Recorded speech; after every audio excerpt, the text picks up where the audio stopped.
Bonsoir à toutes et à tous, ravi de vous retrouver pour ce deuxième webinaire organisé dans le cadre de notre service prévention par deuxième avis. Nous allons aborder aujourd'hui le cancer du sein, un sujet qui nous touche tous, de près ou de loin, puisqu'une femme sur 8 y sera confrontée au cours de sa vie. C'est en effet le cancer le plus fréquent chez la femme.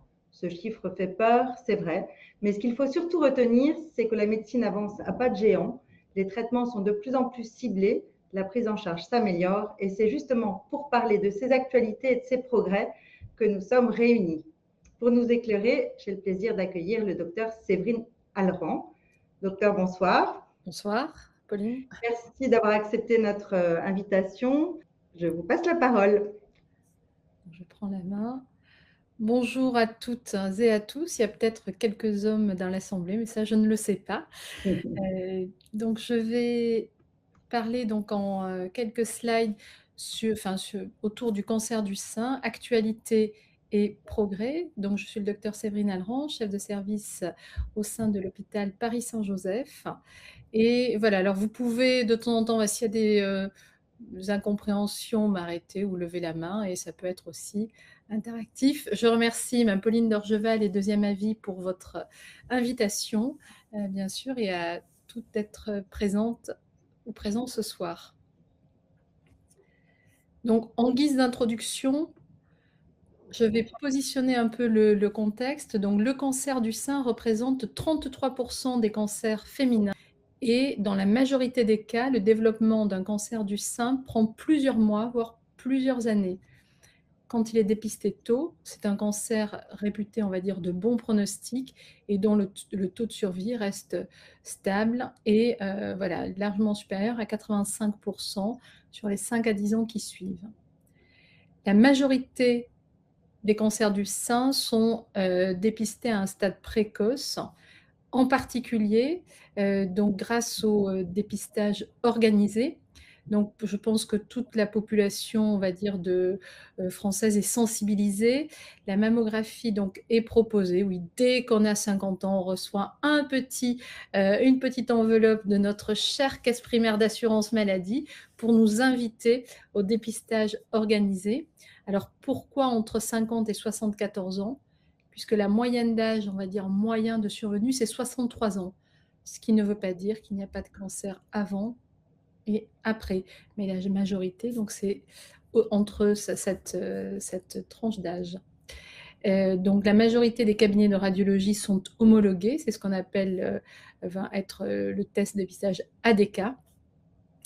Et donc c'est disponible partout sur tout le territoire français. Et ensuite, il y a des recueils de données et l'idée est de détecter tôt une anomalie afin d'éviter qu'il ne soit dépisté trop tardivement. Cette invitation à la mammographie ne dispense pas d'un suivi gynécologique annuel qui reste aussi indispensable. Et donc, pour revenir sur ce schéma, il faut savoir que c'est le premier cancer chez les femmes et c'est la première cause de décès par cancer chez les femmes. Et il y a environ 60 000 nouveaux cas de cancer par an en France. Et en termes de prévalence, il y a à peu près 1 million de femmes, 1 million de femmes qui vivent qui ont été soignées d'un cancer du sein. Il y a 12 000 décès. Si on revient sur la survie, on est sur un taux de survie net qui est très bon, puisqu'il y a plus de 87% à 5 ans. Et comme je vous le disais, l'âge moyen au diagnostic, c'est 63 ans. En dehors donc du dépistage organisé, c'est-à-dire en dehors de la surveillance 50-74 ans, ou même entre 2 mammographies de surveillance, il faut savoir que si un symptôme survient, c'est-à-dire une anomalie survient, vous devez, on va dire, consulter votre médecin traitant, votre généraliste ou une sage-femme. Ce qui doit alerter, c'est une boule dans un sein, une petite fossette, un creux, un mamelon qui se déforme, une rougeur d'un sein qui persiste en dehors des périodes d'allaitement, par exemple, un écoulement mamelonnaire sanglant, ce n'est pas normal, il faut absolument consulter. Et surtout quand c'est que d'un côté. Les douleurs du sein sont très rares dans le cancer du sein, mais arrivent parfois, surtout quand le nodule cancéreux est situé à proximité du mamelon ou ce qu'on appelle dans le creux axillaire, c'est-à-dire vers le bras, et donc on peut avoir une gêne au niveau du bras, qu'il y a un tiraillement.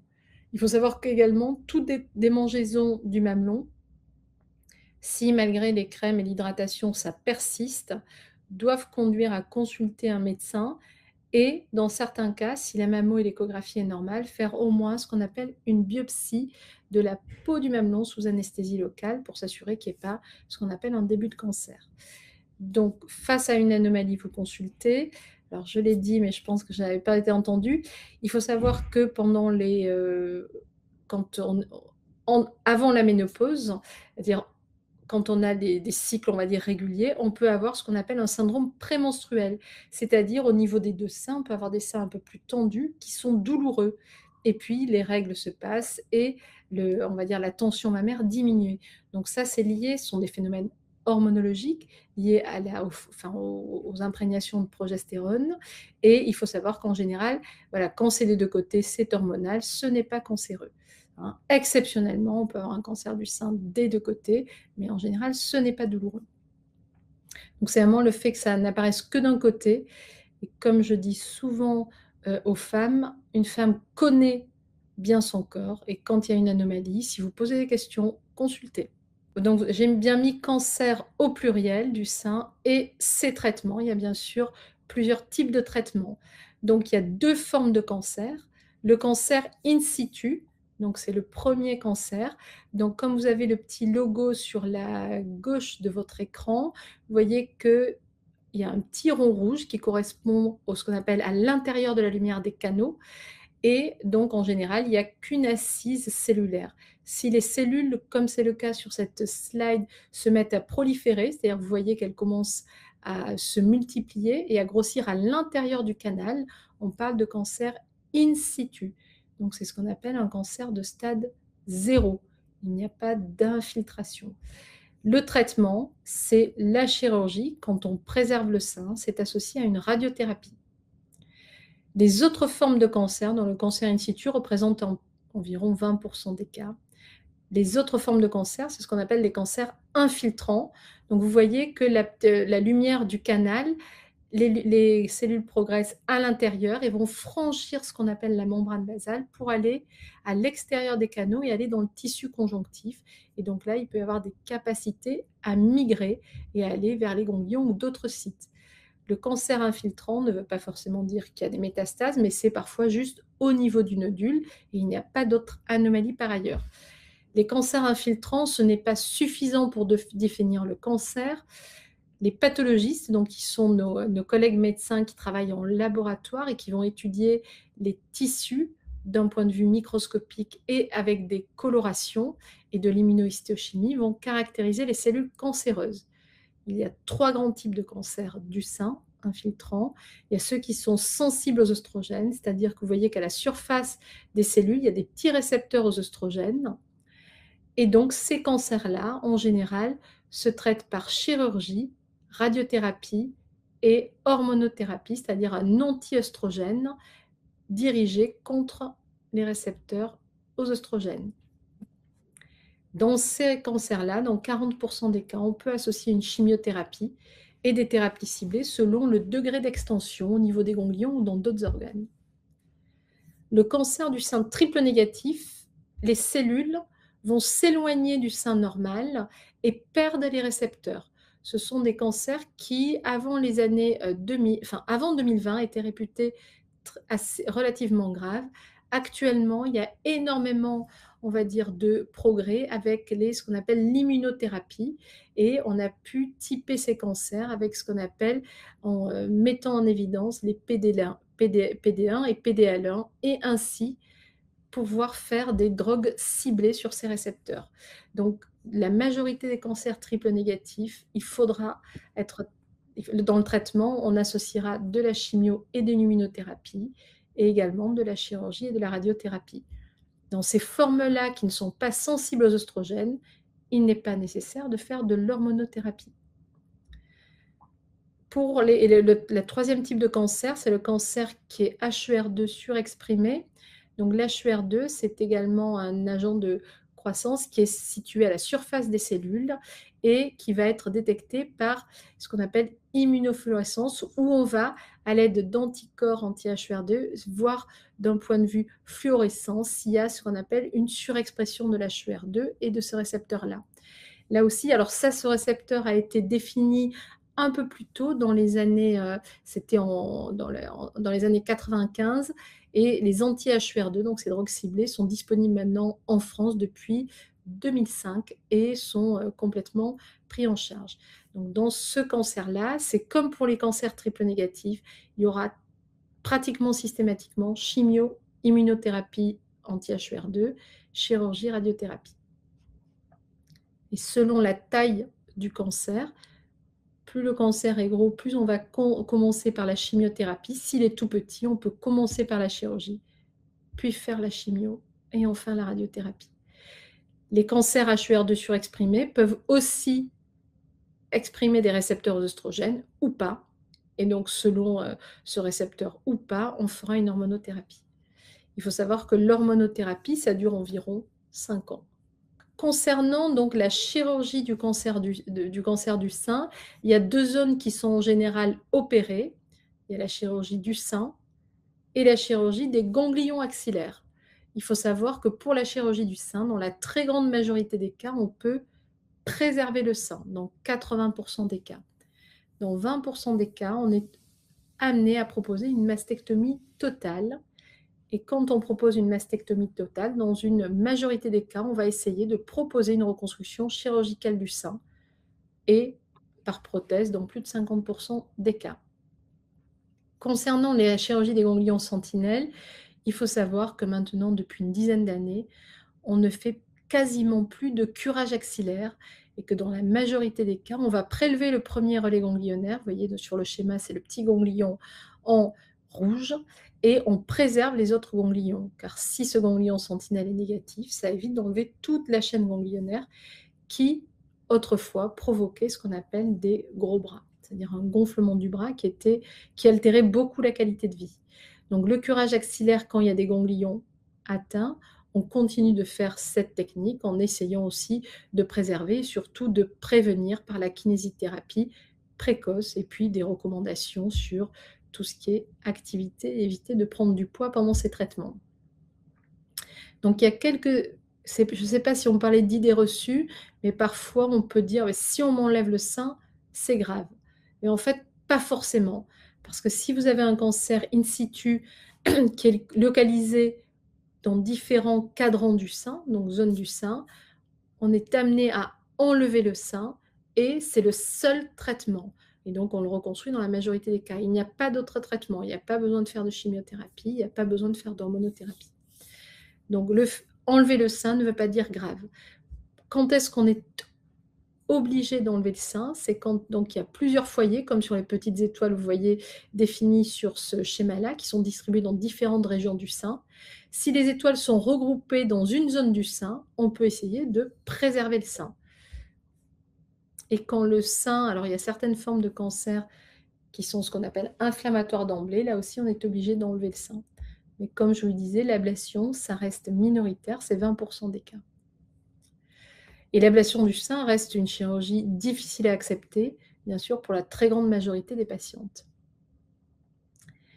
Et donc, en cas d'ablation, et d'ailleurs en cas de chirurgie de cancer du sein, mieux on informera, c'est finalement mieux on prépare ce qu'on appelle, mieux on est préparé en amont par une approche à la fois mixte, corporelle et psychique. Plus simple sera la récupération après la chirurgie. Et on accorde, dans notre hôpital, on accorde une importance importante aux infirmières avant, parce que peut-être que voilà, les patientes se sentent plus à l'aise avec une infirmière, vont poser des questions peut-être plus, on va dire, qu'elles oseront poser. Et les kinésithérapeutes sont aussi essentiels, en particulier dans les chirurgies où il y a une ablation du sein ou un curage axillaire. Là aussi, c'est récupérer physiquement. Et puis ensuite, la place des psychologues, parce que parfois, ça permet aussi de verbaliser des craintes, des angoisses. Et donc, on associe infirmières, kinés et psychologues, voilà, dans les chirurgies plutôt complexes ou quand il y a de la chimiothérapie associée. Donc, les progrès en chirurgie, bien sûr, c'est préserver et désescalader nos gestes chirurgicaux. Donc l'objectif de tout, on va dire de tous les oncos, voilà, de nous tous qui sommes oncochirurgiens, c'est préserver le sein au maximum par des techniques, on va dire simples, et des techniques plus complexes d'oncoplastie. C'est préserver les ganglions au maximum, dans 80% des cas. Il faut savoir que le ganglion sentinelle, donc on prélève le premier relais ganglionnaire et on préserve les autres. Et actuellement, même après 50 ans, quand la stadification radiologique nous dit qu'il n'y a pas d'anomalie ganglionnaire, sous certaines conditions, on peut même éviter d'opérer les ganglions. Donc depuis novembre 2025, on a encore passé un cap où on va continuer cette désescalade. C'est-à-dire le geste chirurgical qui n'est pas utile ou informatif, on ne le fait plus. Et en cas d'ablation du sein, c'est-à-dire dans 20% des cas, on propose une reconstruction mammaire immédiate, dans la majorité des cas. Et alors, selon les centres, c'est entre 30 et 50%. Et on essaie de préserver l'étui cutané et le mamelon si la lésion est suffisamment loin du mamelon. Et donc là aussi, on discute avec les patientes pour savoir les modalités de reconstruction. Donc, il y a les reconstructions chirurgicales et puis ensuite, il y a les reconstructions non chirurgicales où on met en place une prothèse dans le soutien-gorge. Mais effectivement, là, ça ne reproduit pas, on va dire, le sein naturel. Et ensuite, j'en parle parce qu'il y a aussi d'autres approches. Il y a ce qu'on appelle la cryochirurgie et la radiofréquence pour, par exemple, certains, quand ce sont des sites métastatiques, par exemple, au niveau du foie, des poumons, où on va soit glacer le site, soit faire actionner de la radiofréquence par des aiguilles à travers la peau sous scanner, hein, ou sous échographie. Donc ça aussi, ça permet de traiter sans, on va dire, enlever certaines parties tumorales. Donc là, alors peut-être que parmi vous, certaines ont été concernées. Il faut savoir que la Haute Autorité de la Santé et l'Institut national du cancer ont développé des outils d'aide à la décision en cas de reconstruction mammaire et exposent les différentes techniques chirurgicales et non chirurgicales par des dessins assez simples. Donc, il faut savoir que ces dessins et ces planches ont été faites à l'aide de groupes avec des médecins et avec des patients pour valider la terminologie, pour valider la compréhension. Donc, on va dire la reconstruction la plus fréquente, c'est quand on enlève le sein, c'est de mettre une prothèse à l'intérieur. Il y a aussi ce qu'on appelle des techniques autologues. Et donc là, on va prendre par exemple le muscle et la peau du dos et on la bascule en avant pour reproduire le volume. Et il y a aussi ce qu'on appelle des lombolibres, c'est-à-dire qu'on va prendre, alors ça, il faut que la morphologie s'y prête, mais on peut être amené donc à prélever ce qu'on appelle la graisse du ventre et on va la mettre pour créer le volume du sein. Donc ce qu'on appelle le DIEP. Voilà. Et puis ensuite, il faut savoir qu'il peut y avoir ce qu'on appelle des temps secondaires. Alors, il peut y avoir dans certains cas, quand le volume n'est pas très important, du lipofilling exclusif, c'est-à-dire qu'on va prélever du gras dans une partie du corps et on le transfère au niveau, ce qu'on appelle du muscle pectoral, pour reconstruire le volume du sein. Et puis ensuite, parfois, il peut y avoir des asymétries suite à la reconstruction, donc il y a ce qu'on appelle des retouches secondaires pour symétriser. Et ensuite, par rapport au mamelon, il y a différentes techniques. Soit on met une petite prothèse 3D qu'on va coller, soit il y a du tatouage, soit on va greffer un mamelon fait à partir du mamelon de l'autre côté, ou ce qu'on appelle la peau située au niveau du sillon à côté de la grande lèvre, qui est une peau assez souple qui reproduit assez bien le mamelon. Tout ce qui est sensibilité, c'est pas toujours, on va dire, préservé, et c'est ce qui peut parfois être un peu compliqué. Donc à l'époque, nous, quand j'étais à l'Institut Curie, on avait fait ce qu'on appelle un documentaire qui s'appelle Guérir le regard, avec donc si ça vous intéresse, c'est accessible à tous, et c'est à la fois sensible et technique. C'est le témoignage des femmes qui ont vécu une reconstruction par voie chirurgicale ou pas, et comment, on va dire, c'est vécu. Il y a aussi des conjoints qui témoignent, mais effectivement, c'est un parcours qui est pas tout simple, mais mieux il sera accompagné, mieux ce sera. Et encore une fois, c'est minoritaire dans le cancer du sein. Voilà. Concernant donc la radiothérapie, là aussi, le site de l'INCa explique très bien ces techniques. Et la radiothérapie donc, utilise des rayonnements ionisants pour détruire les cellules cancéreuses en les empêchant de se multiplier. Et elle consiste donc à diriger précisément ces rayonnements appelé aussi rayon ou radiation, sur la zone à traiter, tout en préservant le mieux possible des tissus sains et les organes avoisinants, dits organes à risque. Donc, quand on parle de radiothérapie, il faut savoir qu'avant, donc, elle intervient généralement 6 à 8 semaines après la chirurgie quand il n'y a pas de chimio. Et s'il y a une chimio, vous avez d'abord la chirurgie, puis la chimiothérapie qui dure 4 à 5 mois, et enfin la radiothérapie. Et entre chacun de ces traitements, il y a à peu près 1 mois sans traitement. Donc, quand on a chirurgie et radiothérapie, le traitement dure environ 4 mois. Un jour de chirurgie, on attend 6 à 8 semaines et la radiothérapie commence. Avant de commencer la radiothérapie, on fait ce qu'on appelle un repérage. C'est-à-dire, vous voyez que sur la petite photo, la patiente est positionnée en position de traitement, donc en général, c'est bras à 90 degrés, et on va contourer l'organe pour éviter, donc le sein est posé sur le pectoral, pour protéger le poumon ou le cœur, selon le côté du sein, et ainsi définir ce qu'on appelle le scanner en position de traitement. Et puis ensuite, il y a une dose de rayon qui va être appliquée. Donc sur la totalité du traitement, on est entre 45 et 50 degrés. Et on ne va pas le faire d'un coup, sinon ça ferait ça ferait des dégâts sur le sein. Donc on va fractionner et on va répéter ces séances. Donc c'est des séances courtes de 5 à 10 minutes. Et c'est tous les jours, du lundi au vendredi. Et en général, donc il n'y a pas très longtemps, on était à 5 semaines de traitement. Actuellement, on est passé à 3 semaines. Dans certains cas, on rajoute une semaine s'il y a un boost. Et il y a aussi des protocoles flash où on réduit à 5 jours. Donc là aussi, la radiothérapie évolue beaucoup. Donc les progrès en radiothérapie, donc un meilleur ciblage des régions à irradier. Donc le sein, c'est un organe externe, donc globalement, les autres organes sont majoritairement préservés. Si on a un cancer, par exemple, du côlon, de l'utérus, etc., quand c'est compris entre la vessie et le rectum, il peut y avoir parfois des effets secondaires. Donc l'intérêt, vous avez compris que meilleur sera le ciblage, mieux sera toléré le traitement et ça évitera les effets secondaires sur les organes avoisinants.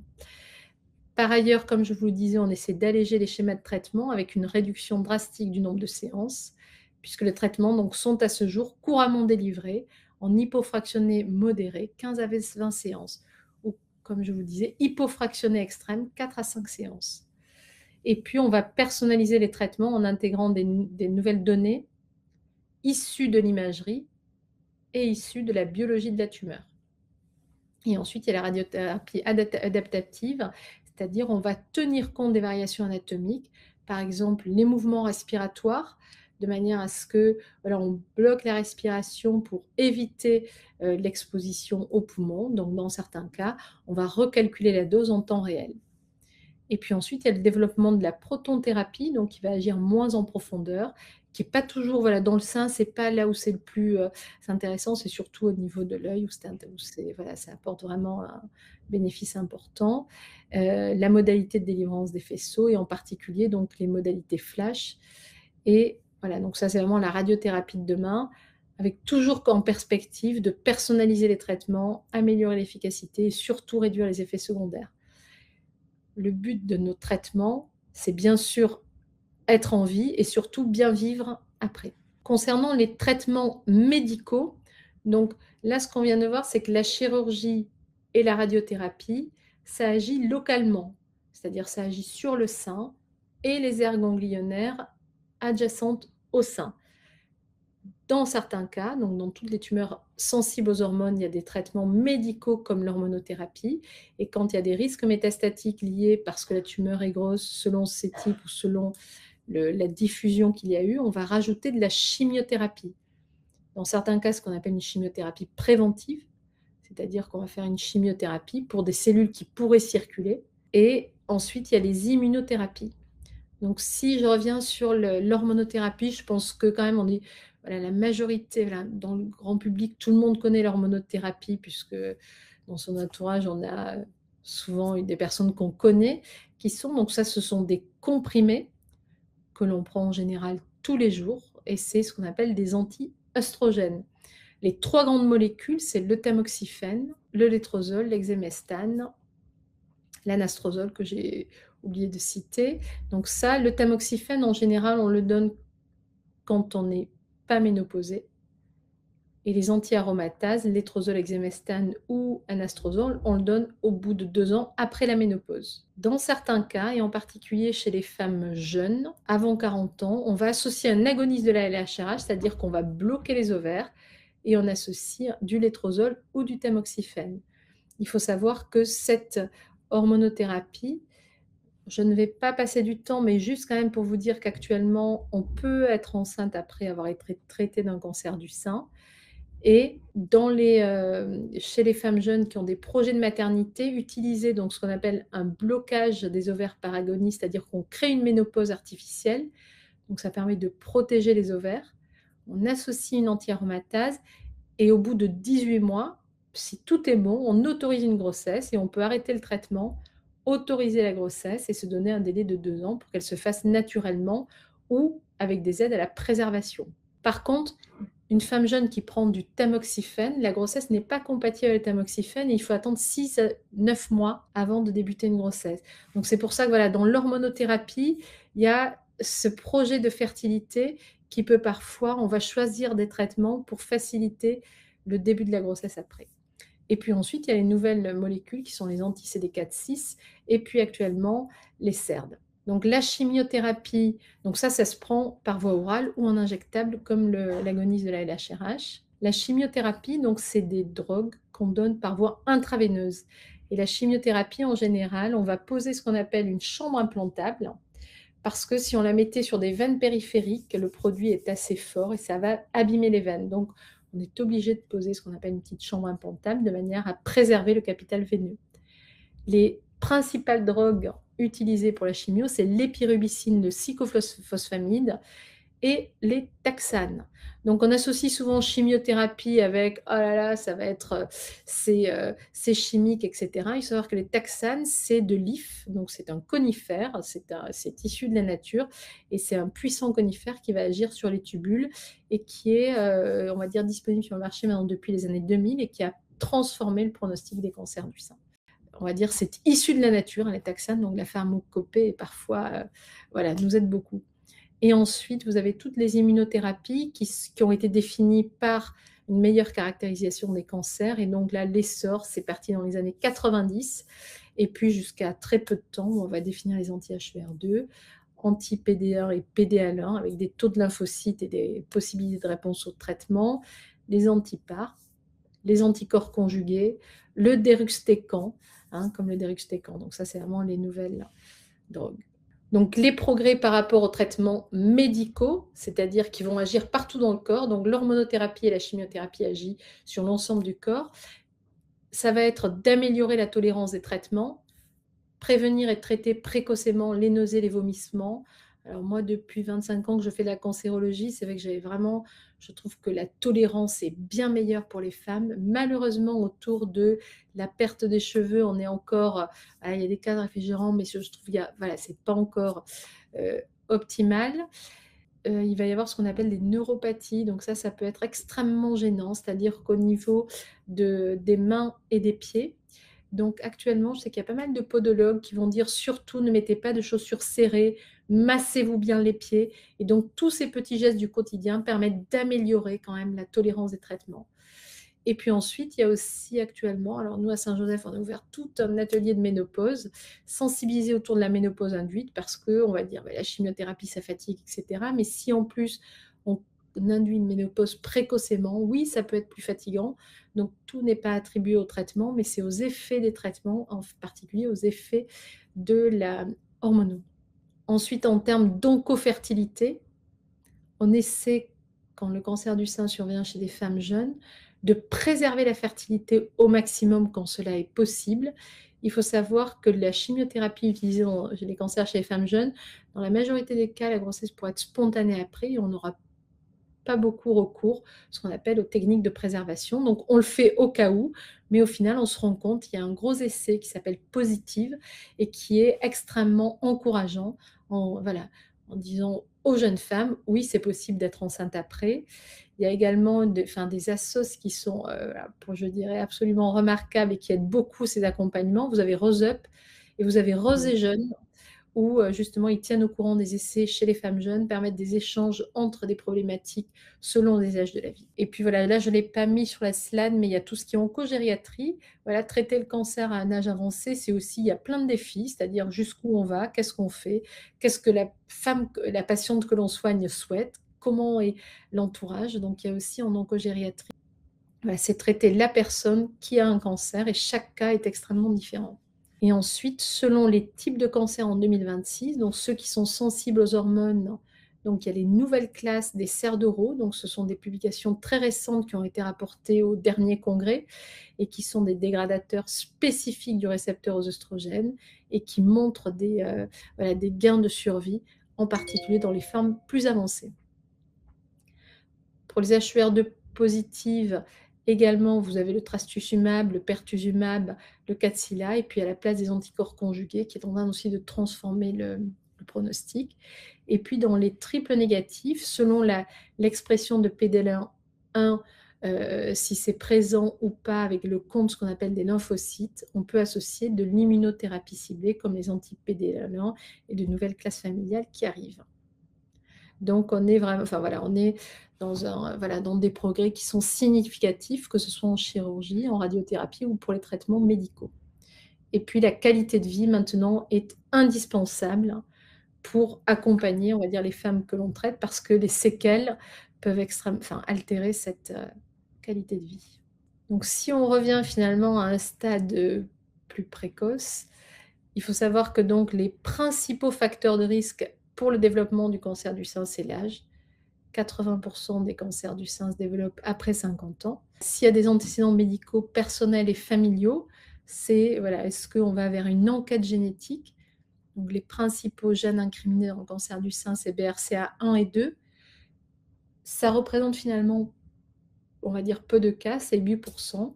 Et là interviennent une spécialité que je n'ai pas encore citée, qui sont les oncogénéticiens. Et là aussi, il y a beaucoup de progrès pour typer toutes ces mutations. Et actuellement, il y a un panel de 12 gènes qui est recherché quand il y a des risques familiaux.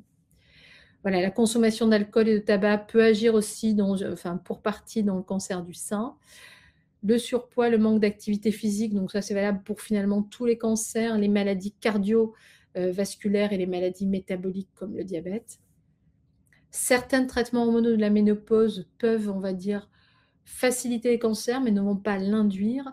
Il faut savoir qu'actuellement en France, il y a des études EN qui suivent. On est dans des traitements hormonaux qui sont, on va dire, à base de progestérone naturel et qui sont beaucoup moins à risque que certains traitements utilisés, par exemple, en Amérique du Nord. Après, ne pas avoir allaité, mais bon, ça, on ne peut pas trop agir dessus, mais c'est considéré comme un petit facteur de risque. Donc finalement, quelle prévention et quelles recommandations pour nous, les femmes? Les hommes représentent à peu près 1% des cas de cancer du sein. Donc c'est rare, mais ça arrive chez les hommes. Donc le vieillissement, mais ça c'est un peu c'est pour l'instant encore une fatalité. Diminuer sa consommation d'alcool, après surveiller son poids, alors je dirais pas de régime, mais peut-être que si on est dans des modes de vie de plus en plus sédentaires, c'est comment on se met en mouvement. Voilà, la mise en mouvement, c'est se faire plaisir. Donc si on n'aime pas marcher, danser. Si on n'aime pas faire du vélo, nager. Donc après, c'est trouver l'activité physique qui correspond le mieux à ce qu'on aime faire. L'arrêt du tabac, ça je crois que c'est... le tabac est un poison, que ce soit pour les artères, pour tous les risques, pour les poumons, pour la vessie, pour à peu près tout, et pour les petits vaisseaux.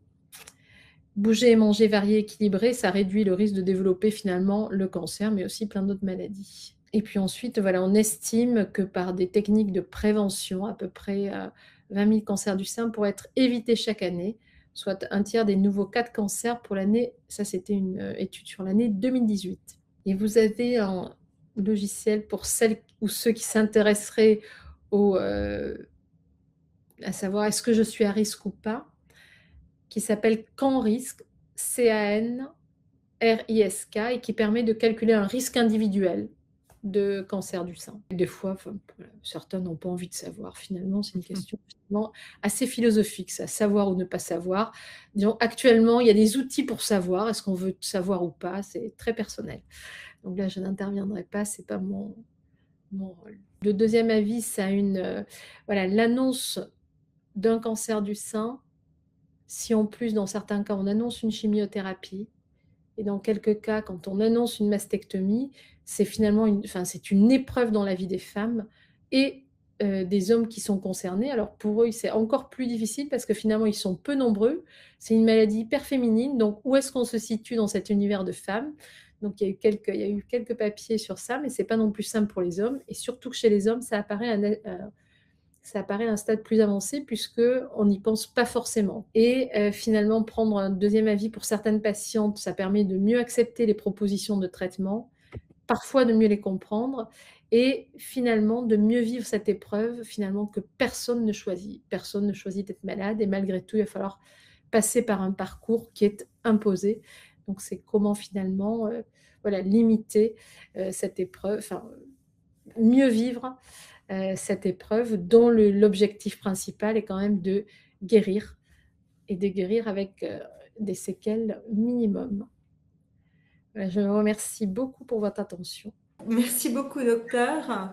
C'était très très clair. Je vous propose maintenant de passer à la session de questions-réponses parce qu'on a reçu beaucoup de questions. Peut-être pour commencer, une thématique sur les causes. Vous en avez parlé quand même pas mal tout au long de votre présentation. Donc évidemment, on nous a réinterrogé sur le lien entre hormones de la ménopause et le cancer. Est-ce que les traitements substitutifs de la ménopause augmentent-ils vraiment le pourcentage le risque et le pourcentage de cancer du sein?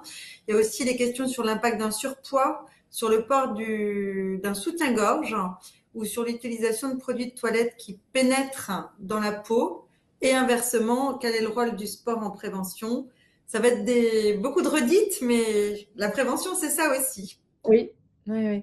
Alors, concernant le traitement hormonal substitutif, ça, c'est vraiment à faire au cas par cas. Je ne peux pas donner les généralités. Si effectivement, vous êtes dans une famille où il y a beaucoup de cas de cancer du sein, on ne recommandera pas un traitement hormonal substitutif. S'il n'y a pas dans la famille d'antécédents, il faut savoir que le traitement hormonal de la ménopause permet aussi de limiter les risques cardiovasculaires, de protéger les os. Donc, il y a plein d'effets bénéfiques à ces traitements, de mieux dormir, d'avoir une humeur plus stable. Donc, c'est vraiment dans certains cas bénéfique. Les études récentes montrent que bien mené, quand on est bien surveillé, oui, on peut prendre un traitement hormonal substitutif de la ménopause. Et s'il y a une anomalie, on la traitera. Alors moi, j'ai pour habitude de dire, c'est toujours pareil, ça va être le bénéfice entre la qualité de vie et les effets secondaires avec ou sans traitement hormonal substitutif. Dans certains cas, c'est contre-indiqué, mais finalement, ces cas sont assez rares. Il faut savoir quand on a des pathologies cardiovasculaires aussi, c'est pas forcément indiqué. Mais sinon, dans beaucoup de cas, on peut prescrire un traitement hormonal substitutif. Donc ça, c'est à voir vraiment avec votre gynéco, au cas par cas. Concernant tout ce qui est crème, etc., ça, c'est plus difficile. Là, j'ai pas tellement d'avis. Voilà, là, j'ai pas trop d'avis sur les déodorants, etc. Il n'y a pas d'effet, on va dire, démontré. Concernant le surpoids, clairement, dans le surpoids, l'adipocyte, c'est-à-dire les cellules graisseuses, peuvent générer une sécrétion d'œstrogène, donc vont mettre en état d'hyperestrogénie et peuvent, on va dire, favoriser. Voilà. D'avoir aussi un peu de gras, ça protège les os. Donc, vous voyez, ça évite l'ostéoporose. Donc, bon, effectivement, le surpoids, on sait que ça peut avoir des conséquences. Je pense que la chose la plus importante au-delà du poids, c'est l'activité physique. C'est-à-dire, finalement, c'est dans la vie de tous les jours, est-ce qu'on se mobilise? Est-ce qu'on fait des activités un peu cardio? Voilà. Donc, ça, c'est, je pense, alors actuellement, après, c'est les caisses primaires d'assurance maladie, etc., vont vraiment proposer de plus en plus des programmes d'activité physique, mais de manière ludique, c'est-à-dire qu'il ne faut pas en faire c'est bouger pour être en bonne santé. Et selon les personnes, c'est vrai que alors quand il y a la prévention et le traitement, quand on a traité d'un cancer du sein, il y a certaines activités physiques comme, on va dire, l'aviron, etc., qui peuvent favoriser les drainages, etc., et qui sont vraiment recommandés. L'escrime aussi, par exemple, c'est un peu intéressant. Et sinon, en prévention, alors je crois que voilà, vous pouvez danser, vous pouvez, il y a plein Il faut d'activités. bouger. Alors voilà, il faut bouger. Et le port du soutien-gorge? Alors le port du soutien-gorge, je pense qu'il y a vraiment aucune étude. C'est vrai que les armatures, quand elles viennent vous barrer les seins, c'est peut-être moyen parce que voilà, mais ça, c'est surtout en post-opératoire. On va recommander plutôt des brassières qui sont mais sinon, il y a pas de à ma connaissance, il y a pas de risque à porter un soutien-gorge. Très bien. Alors maintenant, on va enchaîner sur des questions autour du dépistage, car enfin, ça semble être vraiment une source d'angoisse. Beaucoup de femmes appréhendent la mammographie. Une participante nous dit très franchement qu'elle refuse l'examen à cause de la douleur et demande s'il est possible de remplacer par une autre technique, comme l'échographie seule. Qu'est-ce que vous pouvez répondre pour rassurer? Et est-ce que les rayons de la mammographie peuvent, à l'inverse, favoriser un cancer? Ouais. Alors oui, c'est une question effectivement fréquente qui préoccupe, effectivement beaucoup de femmes. Alors il faut savoir qu'actuellement, vous savez, les incidences de rayons sont, on va dire, n'induisent pas, de cancer. Alors c'est une bonne question effectivement, il y a beaucoup qui disent: «Mais moi je préfère avoir qu'une écho». Il faut savoir que l'échographie va dépister certains types, mais par exemple, les foyers de microcalcification qui sont on va dire un stade précoce, l'échographie n'est pas en capacité de les dépister. Donc on associe les ultrasons et les rayons X pour dépister, on va dire, voilà, les anomalies les plus fréquentes. L'IRM aussi ne peut pas se substituer à la mammographie. Donc, la mammographie reste ce qu'on appelle la technique de référence. Actuellement, on est en train, dans les évolutions, c'est vrai que je n'en ai pas parlé dans ce topo, mais l'intelligence artificielle est en train d'arriver en mammo, c'est-à-dire qu'on voit que l'intelligence artificielle est pertinente pour dépister, associée à un médecin encore plus. Voilà, après, il y a eu plein de techniques comme l'odorologie canine, etc., qui sont testées pour l'instant. Ce n'est pas encore reproductible, technique infrarouge, etc. Mais pour l'instant, malheureusement, il n'y a pas de méthode de remplacement à la mammographie. Les grands programmes de recherche actuels sont sur le dépistage personnalisé. C'est-à-dire finalement, si on fait par exemple qu'en risque, c'est par exemple une femme est à faible risque, mais dans ce cas-là, de faire de la mammo tous les 2 ans, ça sera plutôt tous les 4 ans. Si on est à risque plus élevé, ça sera plutôt tous les ans. Et donc là, il y a des études vraiment sur finalement, selon, on va dire, selon soi-même qui on est et selon nos facteurs de risque et la densité des seins, dire ah ben, pour telle personne, ça sera tous les ans, ou tous les 2 ans, ou tous les 4 ans. Voilà. Et aussi, encore une fois, le dépistage organisé, c'est une proposition, donc c'est pas, on n'oblige pas les personnes. Voilà, dans les pays où c'est organisé, mais on a des tumeurs quand même beaucoup plus avancées. Alors, je vous ai pas mis des photos pour vous montrer, mais voilà, le stade avancé du cancer, c'est horrible, hein. Enfin voilà, on en voit de temps en temps en France, hein, parce que ça peut être des maladies négligées, des personnes qui ne souhaitent pas. Et c'est vrai qu'après, ça peut donner quand même des plaies très odorantes qui peuvent être très très douloureuses. Voilà. Actuellement, c'est vrai que voilà, si on dépiste tôt, on n'a pas ces. Et quand je fais des cours externes, je montre, voilà, à mes étudiants en médecine, je montre des photos même de patientes qui viennent aux urgences Saint-Joseph parce qu'il y a une plaie tumorale et c'est spectaculaire, enfin, c'est horrible, hein, donc après, ça dégage des odeurs, etc. Voilà. Heureusement, en France, tout le monde peut avoir cette dépistage. Alors pour celles qui ne veulent pas faire de mammographie, je dirais, c'était à la fois un choix personnel, hein. Moi, je ne vais pas, voilà, mais dépister tôt, les traitements sont moins conséquents. Et alors, il y a une question sur l'âge limite. Donc, le dépistage est remboursé, est offert entre guillemets de 50 à 74 ans. Vous l'avez dit tout à l'heure. Mais est-ce que c'est pertinent de faire des mammographies au-delà de 74 ans?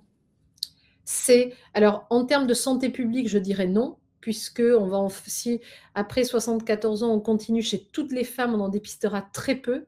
Donc, on considère que ce n'est pas pertinent. Maintenant, si on sent une anomalie à l'examen clinique, ben, on fait une échomammo. Il y a certaines femmes qui demandent des dépistages individuels et c'est tout à fait c'est tout à fait possible de le faire. C'est vrai que c'est hors dépistage de santé publique, on considère que c'est moins fréquent. Dans les nouvelles recommandations, il y a un nouveau rapport de la Cour des comptes, d'ailleurs, auquel j'ai participé dans le groupe d'accompagnement. Ils sont en train de revoir pour faire la première mammo à 45 ans, comme dans beaucoup de pays européens, comme en Angleterre, aux Pays-Bas, parce qu'on s'aperçoit quand même qu'il y a des cas plus jeunes. Donc, a priori, le dépistage pourrait s'élargir à partir de 45 ans. Voilà. Et dans certaines zones, je pense, des États-Unis, c'est 40 ans. Et il faut savoir que dans les pays du Maghreb, comme l'Algérie, le Maroc, la Tunisie, on sait que le Liban aussi, les incidences chez les femmes jeunes sont plus élevées. Donc, il y a certains pays qui proposent dès 40 ans une première mammographie. Il faut savoir que alors, la région en Île-de-France et dans les grandes villes, il y a des gynécos qui disent première mammo à 40 ans, une deuxième à 45 ans, et ensuite on rentre dans le dépistage organisé. Ok, très clair. Alors, une maman qui a eu un cancer du sein nous demande à partir de quel âge sa fille doit être surveillée et globalement, quel est le rôle de la génétique et comment savoir si on est à risque. Voilà. Alors ça va dépendre de l'âge de survenue du cancer chez la mère. Si par exemple une maman a un cancer vers 60 ans, voilà, et qu'il n'y a pas d'autres cas dans la famille, ça reste le dépistage organisé. Si par contre le cancer est survenu avant 40 ans, le centre de traitement où elle est va lui proposer ce qu'on appelle un test génétique. Donc, ce test génétique, c'est pour savoir s'il y a une mutation BRCA. Donc, si la maman qui nous pose cette question a une mutation génétique, pour les enfants, on propose donc une rencontre avec le généticien, mais jamais avant l'âge de 20 ans. Et c'est à partir de 20 ans, si certains jeunes souhaitent savoir s'il y a une mutation ou pas, parce qu'il faut savoir que le risque, quand un de nos parents est porteur d'une mutation, la probabilité qu'on l'ait soi-même est de 50%. D'accord. Il faut savoir qu'on l'a. Voilà, c'est voilà, un cas sur deux. Donc, quand un parent est porteur, ça ne veut pas dire qu'il l'a transmis forcément à l'enfant. Il faut savoir que les gènes BRCA se transmettent par les femmes et par les hommes. C'est-à-dire qu'on peut hériter d'une mutation venant de son propre père et on peut transmettre à son fils. Donc, ce n'est pas lié au chromosome sexuel, le BRCA. Donc, ça aussi, c'est des confusions parfois qu'il y a. Donc, dans les antécédents, c'est la branche paternelle et maternelle a autant de poids. Très clair. Alors, une question sur les récidives. Une personne qui s'inquiète. Juste, pardon, Pauline, je t'interromps. Pour cette dame qui nous a posé la question, si ça survient à 45 ans, donc là aussi, on n'est pas dans un risque génétique, mais on dit 5 ans avant l'âge de survenue pour les comammo. D'accord, ok. Hors mutation. Très clair. Là, il y a une autre question posée par une personne qui s'inquiète sur du long terme. Une rechute est-elle possible 20 ans après un premier cancer du sein? Et de manière générale, comment évalue-t-on le taux de récidive aujourd'hui? Alors, le taux de récidive, on est en dessous dans la majorité des cas, on est en dessous de 7% sur 10 ans. Donc, on parle de récidive à 10 ans. Donc, après, on peut renverser les choses en disant dans plus de 90% des cas, il n'y a pas de récidive. Au-delà de 20 ans, il est possible de faire ce qu'on appelle un deuxième cancer, c'est-à-dire sur un sein traité, s'il y a un cancer qui apparaît, on ne parle pas de récidive, on va parler de deuxième événement. Donc, ce qu'on appelle un deuxième cancer, et on va le traiter un peu comme on traite un premier cancer. Mais oui, c'est possible. Et faire un cancer du sein ne protège pas l'autre sein.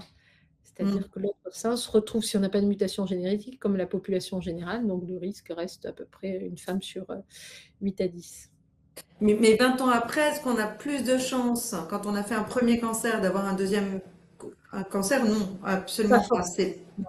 Pas forcément, sauf s'il y a une mutation génétique. Et dans ce cas-là, on aura proposé à la personne qui était mutée si elle voulait faire ce qu'on appelle une chirurgie préventive des seins. Ok. Mais ça, c'est vraiment un protocole très particulier avec un encadrement avec l'oncogénéticien. Je vous propose de prendre encore des questions puisqu'on a eu notre problème technique, si ça vous va, parce qu'il y en a encore beaucoup. Quelles sont les conséquences de la prise de tamoxifène? Alors, tout traitement que l'on donne peut avoir des effets secondaires. La prise de tamoxifène, il faut savoir que les contre-indications, c'est si on a eu une embolie pulmonaire ou des phlébites, on ne donne pas de tamoxifène. La prise prolongée de tamoxifène peut augmenter ce qu'on appelle l'épaisseur de l'endomètre. Donc, c'est pour ça qu'on préconise une échographie de l'utérus et des ovaires pour surveiller ce qu'on appelle l'épaississement endométrial. S'il y a des saignements inhabituels qui surviennent sous tamoxifène, il faut faire une hystéroscopie pour être voilà, à la recherche ce qu'on appelle d'un cancer de l'endomètre qui est très rare et qui survient surtout dans des prises prolongées au-delà de 5 ans et surtout s'il y a un surpoids. Donc effectivement, c'est plus, voilà.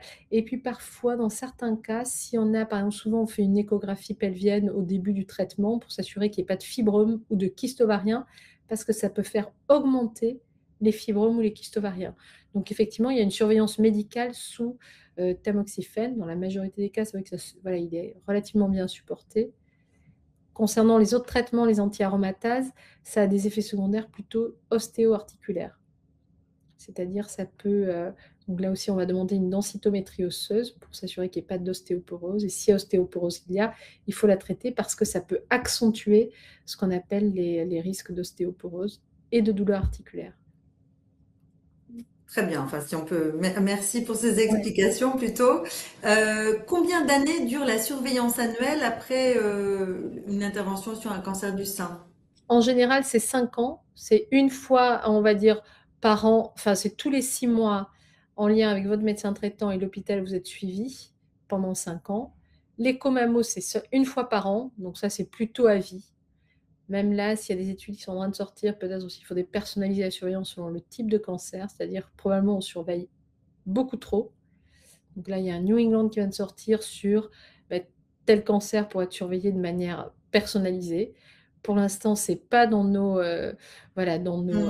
dans nos recommandations, mais c'est vraiment les éléments qui sont en train de bouger sur une surveillance adaptée. Mais pour l'instant, ce qu'il faut retenir, c'est l'écho-mammo une fois par an pendant au minimum 10, 15, 20 ans.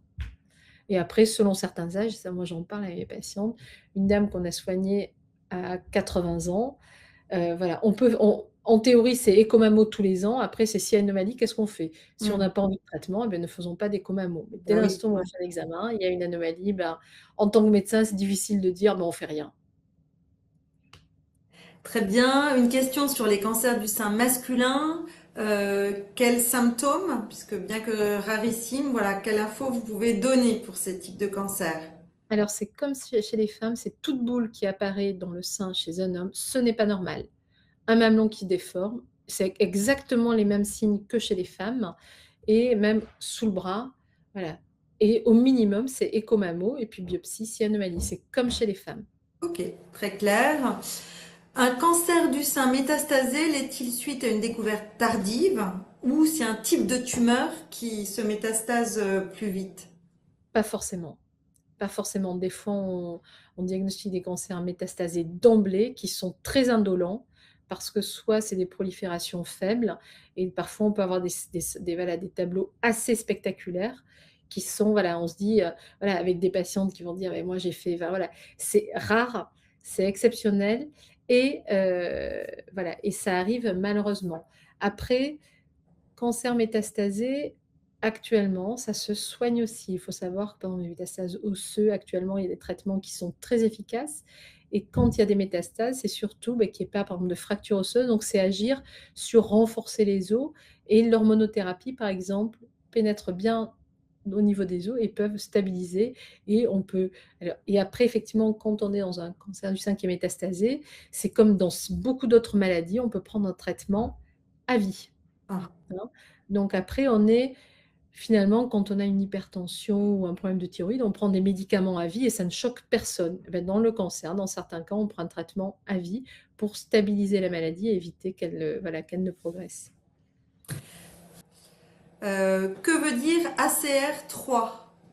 Alors ça, ce sont des classés Anomaly Classification Radiology. Donc les ACR sont des classifications radiologiques. Les ACR 1, 2, ça veut dire que voilà, c'est sein normal. ACR3, c'est il y a quelque chose qui est apparu qui est probablement bénin et on fait une recommandation de contrôle à 6 mois pour voir si ça évolue pas ou pour biopsier. Il faut savoir que quand il y a un ACR3 après 50 ans, souvent on va faire facilement une biopsie. La probabilité de retrouver un cancer quand c'est ACR3, c'est moins de 3%. D'accord. Quand c'est ACR4 et 5, c'est biopsie. ACR4 et 5, ça veut dire pour la CR4, dans 40% des cas, on va retrouver un cancer, et la CR5, ça veut dire dans 95% des cas, il y aura un cancer. Donc, c'est des outils qui nous permettent de communiquer dans le monde entier, c'est une classification internationale, et qui conduisent à un prélèvement ou pas. Merci beaucoup. Encore 3 questions et on vous libère. Est-ce que les tests génétiques sont valables pour tout type de cancer? Non, alors il y a des panels selon les cancers. Il faut savoir que dans le cancer du sein les plus fréquents, alors Angelina Jolie a beaucoup médiatisé, mais c'est le BRCA 1 et 2. Grâce à Angelina Jolie, tout le monde connaît à peu près maintenant le breast cancer. BRCA, ça veut dire breast cancer.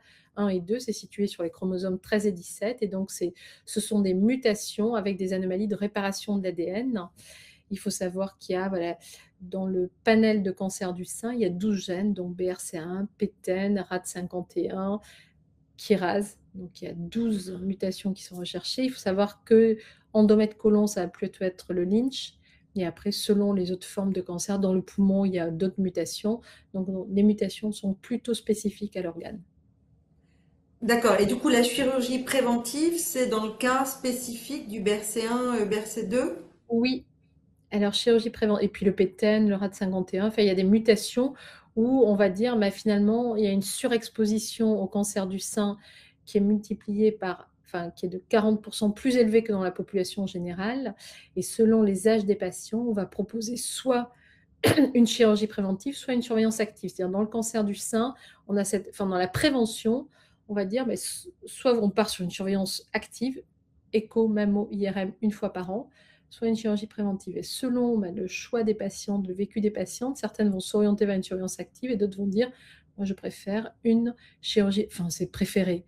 C'est voilà, pour limiter un risque et au regard de mon histoire familiale et de ce que j'ai vécu, je préférerais avoir une chirurgie préventive des seins. Et dans ce cas-là, c'est ce qu'on appelle des patients mutés non atteintes, c'est-à-dire qui n'ont jamais eu de cancer, comme c'est le cas d'Angelina Jolie, où à l'âge de 30 ans, c'était une famille où sa mère avait eu un cancer des ovaires et muté BRCA1, et à l'âge de 30 ans, on lui a proposé une ablation des deux seins avec reconstruction et une ablation aussi des ovaires. Donc après, là aussi, voilà, dans les BRCA, la chirurgie préventive des ovaires est recommandée à partir de 40 ans. Sauf si dans la famille a eu un cancer des ovaires avant 40 ans, on dit 5 ans avant. Et là aussi, c'est en discussion partagée avec la patiente, s'il y a eu des projets de maternité, etc. Et l'objectif de tout le monde, c'est que s'il n'y a pas eu de maternité, c'est comment, est-ce que, dans quel délai est-il possible et quelle surveillance on met en place. Dernière question, que pouvez-vous nous dire des effets du Distilbène? Alors, le Distilbène a exposé au risque de cancer du col et du vagin essentiellement, et effectivement, discrètement sur le cancer du sein. Donc, surtout, alors pour ceux qui ne connaissent pas le Distilbène, c'était surtout administré à des femmes dans les années 60-70. C'était un médicament chez les femmes qui avaient des fausses couches à répétition pour favoriser les grossesses. Et malheureusement, ça a eu des conséquences sur le tractus génital, c'est-à-dire sur les organes génitaux des bébés femmes, et qui a surexposé à des hypoplasies du col de l'utérus, à des risques de fausses couches tardives, etc. Et sur le sein, effectivement, il y a un impact qui est limité. Il y a un petit surrisque. Donc, si vous avez été exposé au Distilbène, faites vraiment la mammo peut-être à partir de 40 ans. Voilà, c'est la recommandation. En sachant qu'actuellement, il y en a de moins en moins, puisqu'il a été arrêté, je crois, en 1972 ou 13. On a arrêté le Distilbène rapidement. Merci beaucoup. On arrive à la fin de ce webinaire. Merci beaucoup, Dr Alran, pour votre temps, votre pédagogie et tous ces messages d'espoir finalement que vous nous transmettez aujourd'hui. On retient que la recherche avance vite, que les traitements s'adaptent de plus en plus à chaque femme et que la qualité de vie est devenue une vraie priorité dans le parcours des soins, en tout cas pour vos patientes, mais plus généralement. N'hésitez pas, si vous avez besoin d'un avis médical spécialisé, le service deuxième avis est à votre disposition. N'hésitez pas aussi à faire vos retours sur ce webinaire via le lien qui doit être sur le chat. Voilà. Et encore merci à tous, passez une excellente soirée et à très bientôt pour un prochain webinaire. Et j'aimerais juste ajouter, Voilà, c'est vrai que c'était concentré. Voilà, il y a beaucoup de seins en bonne santé et il n'y a pas du cancer du sein partout. Donc, ça représente effectivement des femmes, mais toute anomalie dans le sein n'est pas associée à un cancer du sein. Là, c'était une focale sur le cancer du sein, mais ce n'est pas non plus la vie en général par rapport, voilà, mais il faut prendre soin de nos seins quand même. Oui, et se faire dépister le plus vite possible. Voilà. Ouais. Merci beaucoup en tout cas. Au revoir.